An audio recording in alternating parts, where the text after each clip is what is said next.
Welcome to Learning to Engineer. What is the order of a system and what is the type of the system? We are going to look at that in this video. Why should we understand the order and type of a system?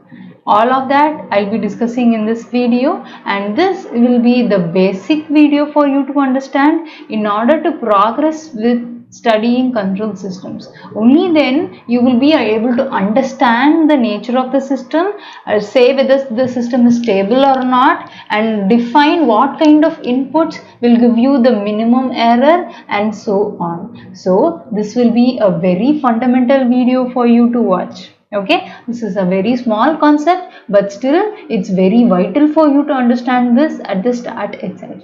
Let's get started.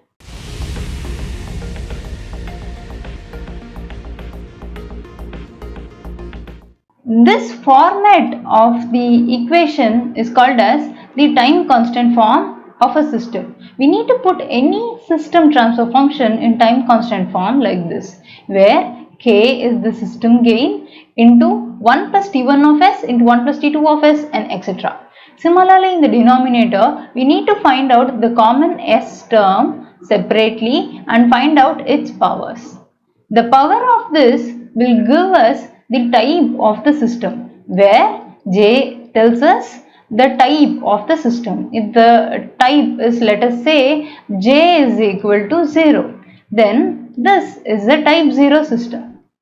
If J is equal to 1, then this is a type 1 system. Okay, so this is the type of a system. What is the order of a system?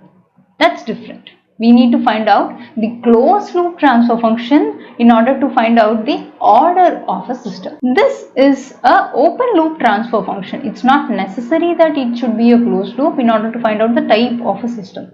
So only when you know the type of the system, you can find out what kind of input you should apply in order to get a zero error.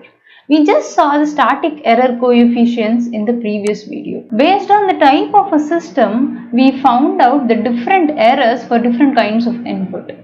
For step input, a type 0 system will have 0 error and type 2 system will also give you 0 error. Whereas, if you take a type 0 system, the step input will always carry a constant error based on A divided by 1 plus K. So based on the amplitude of the step input and the system gain, we are going to get a constant error that's always going to be deviating with the set point. Okay, so this is why we need to understand the type of a system. What kind of type of system it is. Only then I can apply a corresponding input to that. Okay, so let me tell you type of a system in another terms. Okay, I'll also write it down for you. The number of integrator terms in it.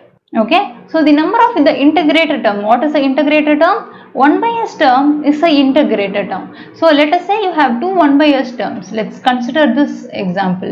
100 into, let's say, 1 plus 5s divided by s square into s plus 1. Okay, so in this term there is two integrator terms, 1 by s into 1 by s. That is why we have a s square on the denominator. So the number of different integrators in the system defines the type of a system. Okay, so now we will look at the order of a system. Okay, so what's the system transfer function? The transfer function C of s by R of s is equal to G of s divided by 1 plus G of s into H of s, because this is a negative feedback system and the closed loop transfer function is this, and the denominator term is called as the characteristic equation. This is the characteristic equation of the system. Order is the highest power of s in the characteristic equation. What is the order of a system? This is called as the order of a system, and in order for us to find out the order of a system, we can do that only in a closed loop system and not in an open loop system. Okay, so for us to find out the order of a system, it should be a closed loop system, and only then we can have a characteristic equation, and only then we can find out the highest power of s, which is the order of a system. Okay, now let's take an example. 100 into 5 plus s divided by s into s plus 2. Okay, let's say this is open loop transfer function g of s into h of s. Find out the type of the system, because this is an open loop transfer function. We have to find out the type of the system, and for us to find out the type, this should first be in time constant form. What is time constant form? The form that you saw just now, this is the time constant form. Why is it called as a time constant form? Because this term is a time constant and this is a time constant. Okay, so we need to find out the different time constants under a bracket. So that is why we are making the constant term that's next to this s as 1. Okay, so we should first put this into a time constant form. So for that, what can we do? This is equal to 100 multiplied by 5. I'm just taking it as common so that I can have a 1 plus 1 by 5 into s. Okay, because if I multiply 5, I'm just going to get this term. Okay, similarly, I'm going to do the same in the denominator. So this will be s into 2 into 1 by 2 into s plus 1. So I'm just going to rearrange these. So 500 into 1 plus 1 by 5 into s divided by 2s into 1 plus 1 by 2 into s. So here, what is the j term? S power j, where j is equal to 1. So this is a type 1 system. Okay, a type 1 system will have one integrator, and this system will have a constant error for a ramp input. Okay, so this is what we infer from the type of a system. Okay, next I'm going to say this is a closed loop transfer function. Let's say this is a CLTF. This is a closed loop transfer function, C of s divided by R of s. Okay, so for this, find out the order of a system. Order of the system will be the highest power of s in a characteristic equation. So what is the characteristic equation in here? The characteristic equation will be s into s plus 2. We need to expand this. Okay, so this will be s square plus 2s. Order of this closed loop system is 2.